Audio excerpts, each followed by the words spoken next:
तर या बासुंदीचा रंग आणि टेक्स्चर तुम्ही बघू शकता, अप्रतिम आलेला आहे। आणि ही आहे नरसोबावाडीची सुप्रसिद्ध बासुंदी। ही आपण फक्त 10 मिनिटांमध्ये कशी करायची ते बघणार आहोत। नमस्कार, मी सुवर्णाज रेसिपी मराठीमध्ये तुम्हा सर्वांचं खूप मनापासून स्वागत आहे। तर ही बासुंदी बनवण्यासाठी इथे मी एका कढईमध्ये दूध घेते आणि इथे मी अर्धा लिटर हे दूध घेते। तर हे दूध तुम्ही गाईचं म्हशीचं पॅकेटमधलं कमी फॅटचं किंवा फुल फॅटचं कोणतंही घेऊ शकता। शक्यतो हे दूध तापवलेलं नसावं।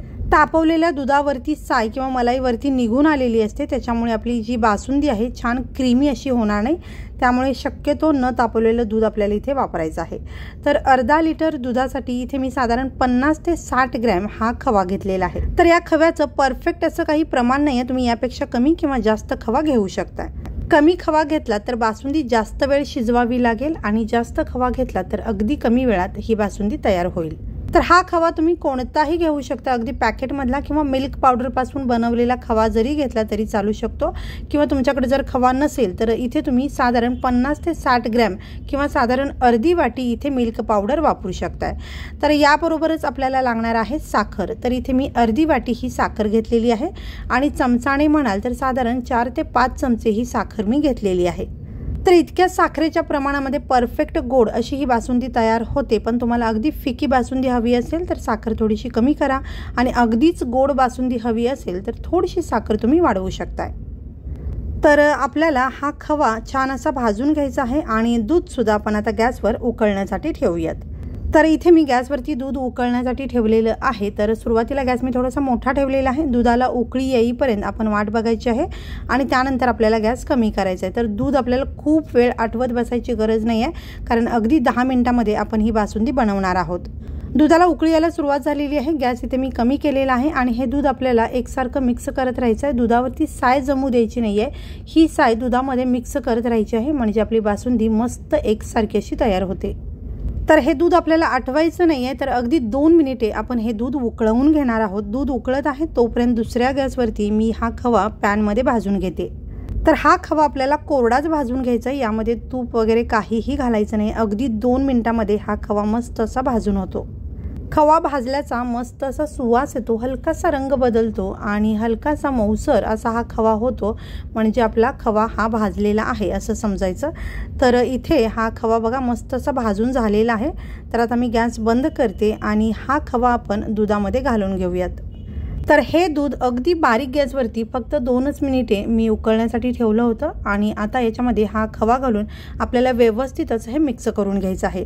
या खव्याच्या सगळ्या गाठी मोडल्या पाहिजेत अशा पद्धतीने आपण व्यवस्थितच हे मिक्स करून घ्यायचं आहे। तर इथे गॅस आपल्याला बारीकच ठेवायचा, गॅस आता आपल्याला अजिबात वाढवायचा नाही आहे। हे व्यवस्थित असं मिक्स करून घ्यायचं आहे आणि या खव्याच्या गाठी तुम्ही अशा पद्धतीने पळीने किंवा चमच्याने मोडून घेऊ शकताय। दूध गरम आहे, यामुळे हा खवा दुधामध्ये मऊ होतो आणि पटकन मिक्स होतो। तर इथे तुम्ही बघू शकता खवा व्यवस्थित मिक्स झालेला आहे दुधामध्ये आणि मस्त एकसारखं हे दूध दिसत आहे आणि आपली बासुंदी बनायला सुरुवात झालेली आहे। तर आता खवा व्यवस्थित मिक्स झाल्यानंतर पुन्हा एकदा 1-2च मिनिटे बारीक गॅसवरती आपल्याला हे दूध उकळवून घ्यायचं आहे। तर इथे नरसोबावाडीची जी बासुंदी असते त्या बासुंदीला अप्रतिम असा रंग असतो। तर तसा रंग येण्यासाठी आपल्याला काय करायचं आहे, तर हे दूध आपण एका बाजूला उकळत ठेवूयात आणि दुसऱ्या बाजूला ज्या पॅनमध्ये आपण खवा परतून घेतला किंवा भाजून घेतला त्याच पॅनमध्ये जी आपण साखर घेतली होती मोजून, ती सगळी साखर अशा पद्धतीने पसरवून द्यायची आहे।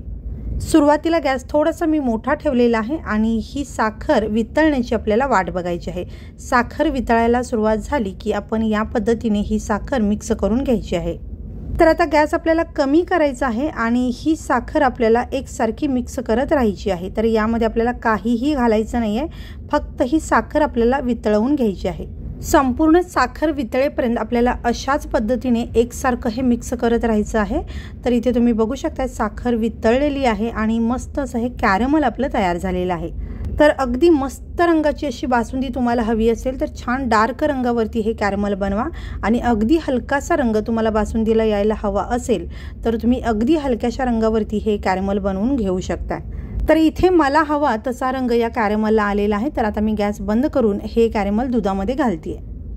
तर हे कॅरेमल दुधामध्ये घालण्यापूर्वी मी हा दुधाचा गॅस बंद केलेला आहे आणि इथे पळीने थोडंसं कॅरेमल दुधामध्ये मी टाकून बघते आणि त्याच्यानंतर हे सगळं कॅरेमल मी या पॅनमधलं या दुधामध्ये ओतून घेते।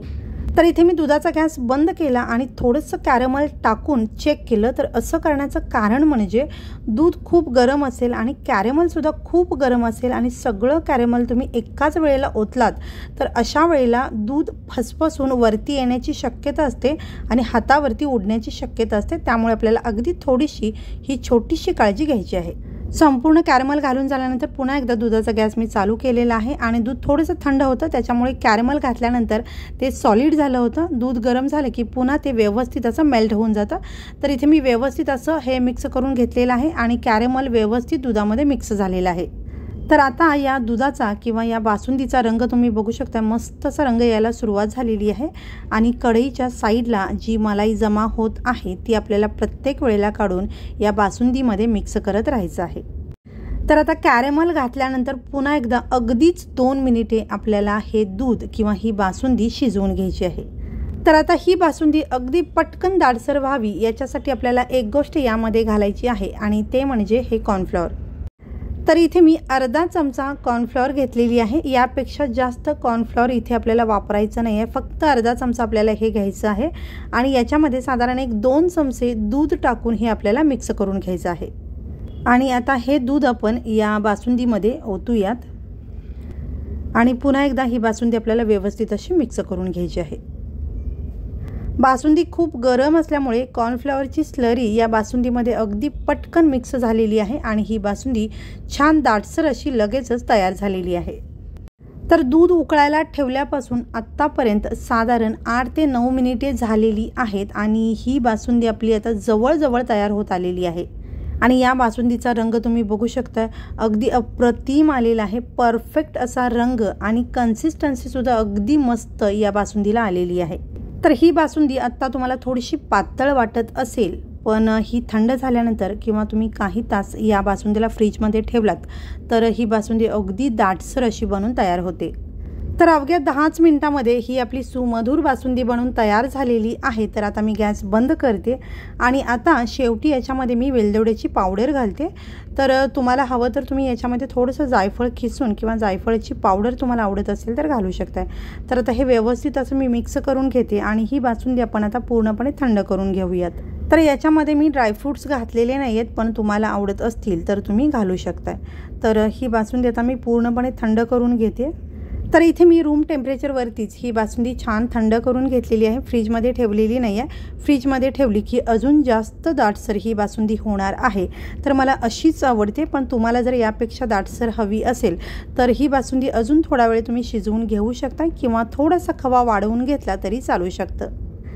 तर ही बासुंदी आता एका बाउलमध्ये मी काढून घेते। तर मस्त रंग या बासुंदीला आलेला आहे आणि अगदी सुंदर अशी ही बासुंदी आपली बनून तयार झालेली आहे। फक्त 10 मिनिटांमध्ये ही मस्त आपली बासुंदी बनून तयार झालेली आहे।